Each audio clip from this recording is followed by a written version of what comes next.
নমস্কাৰ বন্ধুসকল, এতিয়াতে ভিডিঅ'টো বনাই দিছোঁ, পিছত আকৌ সময়ে নাপামগৈ। এইখনেই হৈছে ৰাস্তা, মানে গাড়ী আহি থাকেতো, ৰ'ব দেখাই আছোঁ।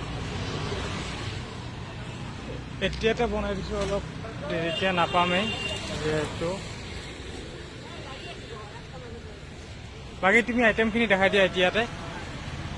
এতিয়া জাষ্ট আহিছোঁ, ইফালৰ পৰা দেখাই দিয়া, ইফালৰ পৰা। ইয়াতে যিহেতু ধূলি বালি, ইয়াতে ৰাস্তাটো এইটো ধূলি বালিবিলাক বহুত পৰিব বুলি ইয়াতে আমাৰ কণ্টেইনাৰ ৰখা হৈছে। ইয়াতে আছে চিকেন পকোৰা, ইয়াতে আছে আপোনাৰ ফ্ৰাইড ৰাইচ, ইয়াতে আছে আপোনাৰ চাওমিন, আৰু ইয়াতে আছে কিন্তু ভেজ পকোৰাৰ কাৰণে এইটো, আৰু ৰোলৰো আইটেমবিলাক আছে। এতিয়া হয়তো আছে এইবিলাক। এয়া হ'ল ভেজ পকোৰা, ইফালে চিকেন পকোৰা বনাই থৈছোঁ। ইয়াতে গৰম গৰম কৰি দিয়া হয়, এনেই শ্ব' কাৰণে থৈ দিছোঁ এইখিনি।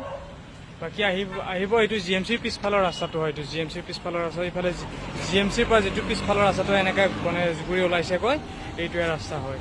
এইখন হৈছে এইখন ইগন'খন দেখা পাবই, মানে পেট্ৰল পাম্পটো সেইটো ৰাস্তাত আছে। এইটো ইফালে GS ৰোডটো ইফালে আছে, আপোনালোকে আহিব এইখন। বাকী এইবিলাক বনাব দিছোঁ, 6টামান বজাত আহি পাব।